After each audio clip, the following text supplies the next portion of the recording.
आत्मवंदन masters.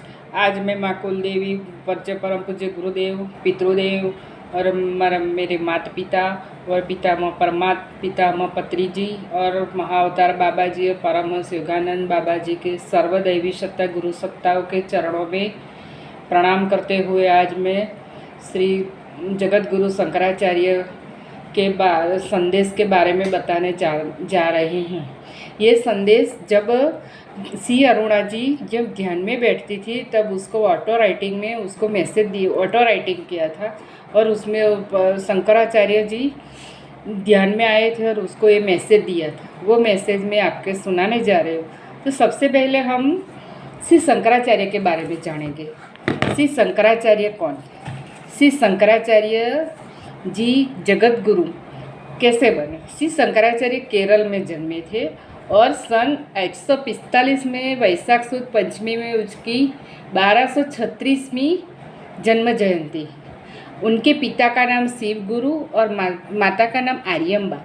उन्होंने 8 साल की उम्र में ही संन्यास ले लिया और हमारी जब भारतीय संस्कृति लुप्त प्राय होने को आई थी तब उन्होंने पूरे भारत भ्रमण किया पैदल चल के और सब लोगों को हमारी संस्कृति के बारे में वाकिफ किया और हिंदू धर्म का प्रचार करने के लिए उन्होंने भारत में चारों दिशा में 4 मठ की स्थापना की।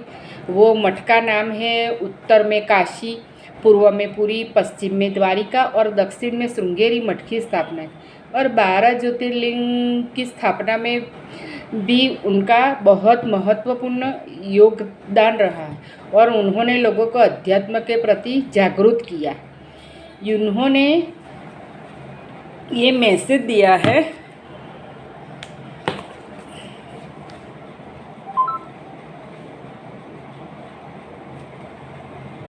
जब श्री अरुणा जी 10 मार्च को 1994 में रात 10:30 बजे ध्यान में बैठी थी तब उसको मैसेज दिया।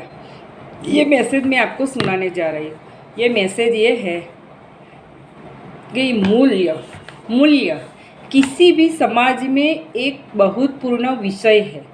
एक मूल्य प्रणाली के बिना एक समाज, एक संस्कृति मौजूद नहीं हो सकती। नींव के बिना किसी भी भवन की आधारशिला कैसे रखी जा सकती है? समाज की मूल प्रणाली उस समाज की नींव होती है। समाज के प्रत्येक सदस्य को इन मूल्य प्रणालियों का पालन करने की आवश्यकता है, क्योंकि वो मूल्य प्रणालियाँ आपके जीवन की चुनौती का आधार बन सकती है। मान लीजिए आपने जिस समाज में रहते हैं उस मूल प्रणाली के अनुसार खुद को मोड़ और ढाल नहीं सकते। उस स्थिति में आप कभी प्रगति नहीं कर सकते, क्योंकि आपके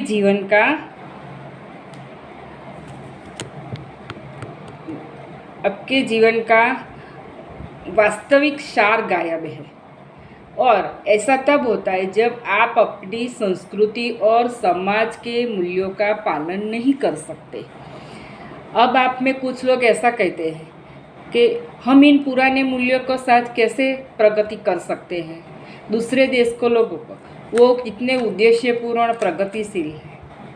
मैं आपसे इस बात में वो कहते हैं कि मैं इस बात में आपसे असहमत हूँ, क्योंकि ये मैं उन मूल्य प्रणालियों के तहत पैदा ही नहीं हुआ होता। अगर मुझे लगता कि अन्य देश बेहतर है, मतलब हमारी ये जीवन हमने चुना है। जब हमारी आत्मा इस धरती पर जन्म लेने के तैयार थी तब परमात्मा ने हमें हमारा जीवन चुनने का संपूर्ण अधिकार दिया था। उसके हिसाब से हमने अपना जीवन चुना है। अब हमारा उद्देश्यपूर्ण और अच्छा नहीं होता ये मूल प्रणालियाँ, तो हम यहाँ पैदा नहीं होते। अगर मुझे लगता कि अन्य देश बेहतर थे तो हम वहाँ पैदा क्यों नहीं होते? मेरा मूल बिंदु यह है कि लोग अपने चुने हुए स्थान में ही पैदा होते हैं। किसी ने उन्हें किसी विशेष मूल्य प्रणाली में थोपा नहीं गया। वे अपने स्वतंत्र निर्णय लेके आए हैं। यह मूल ढांचा है जिसके तहत आप पैदा हुए हैं। आप यह कैसे कह सकते हैं कि आपके मौजूदा मूल्य या मूल्य प्रणाली गलत है? अगर कुछ गलत होता तो आप उसे नहीं चुनते। चुनने के बाद आपको इसके रहना और मौजूदा प्रणाली को सीखना आवश्यक हो जाता है, क्योंकि केवल भारत में ही रहकर आप अपने आध्यात्मिक रूप से विकास और प्रगति कर सकते हैं। ध्यान रहे दोस्तों, मूल व्यवस्था या मूल्य आधारित समाज की बात करता हूँ तो मैंने इस प्रकार के नेटवर्क में घर, परिवार, पारिवारिक संबंधों और आपके अस्तित्व के संदर्भ की बात की है। दोस्तों, अगर आप समाज और रहन सहन के पुराने तौर तरीके का विरोध करते हैं, जैसे समाज में संयुक्त परिवार है, बच्चों के प्रति माता पिता का भोग है, दायित्व का निर्वाह है, बिंदी लगाना है, साड़ी पहनना है, बड़ों को पैर छूना है, बड़ों को आदर देना है और वैज्ञानिक तरीके से हम अपना निर्वाह करना है, समाज के प्रति अपना उत्तरदायित्व है, परिवार के प्रति अपना उत्तरदायित्व है आदि में तो हम आपके साथ हूँ। लेकिन वो कहते हैं कि मैं बाल विवाह के खिलाफ हूँ। बंधुआ मजदूरी और श्रम मजदूरी और जन्म के बाद किए गए संस्कार सभी में अनावश्यक आर्थिक अपव्यय शामिल है और कुछ नहीं है। इसमें मैं सहमत हूँ कि ये हमें नहीं करना चाहिए।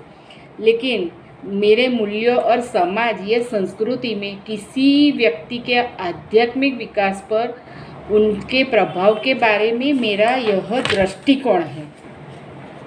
और नैतिक मूल्य के अनुसार ही नैतिकता पर 2 प्रकार की होती है, इसमें सामाजिक और व्यक्तिगत नैतिकता। और अच्छे गुणांक व्यक्तिगत भलाई खुशी के लिए आवश्यक है। नैतिक मूल्य के संबंधित चिकित्सा, व्यापार, व्यवस्था, कानून आदि भी इसमें शामिल है। तो हमें हमारा नैतिक मूल्यों नहीं भूलना चाहिए, नैतिक मूल्यों के साथ ही चलना चाहिए। हमने जिस जीवन में जन्म लिया है, जिस परिवार में जन्म लिया है, जिस समाज में हम आए, उसके प्रति हमारा महत्वपूर्ण योगदान हमें देना है, ऐसा उन्होंने संदेश दिया है। और इसके साथ मैं अपनी बात पूरी करता हूँ। जय शंकराचार्य जी। यदि आपके बारे में मुझे कुछ गलत बोला, मुझे क्षमा करना। धन्यवाद, धन्यवाद, धन्यवाद।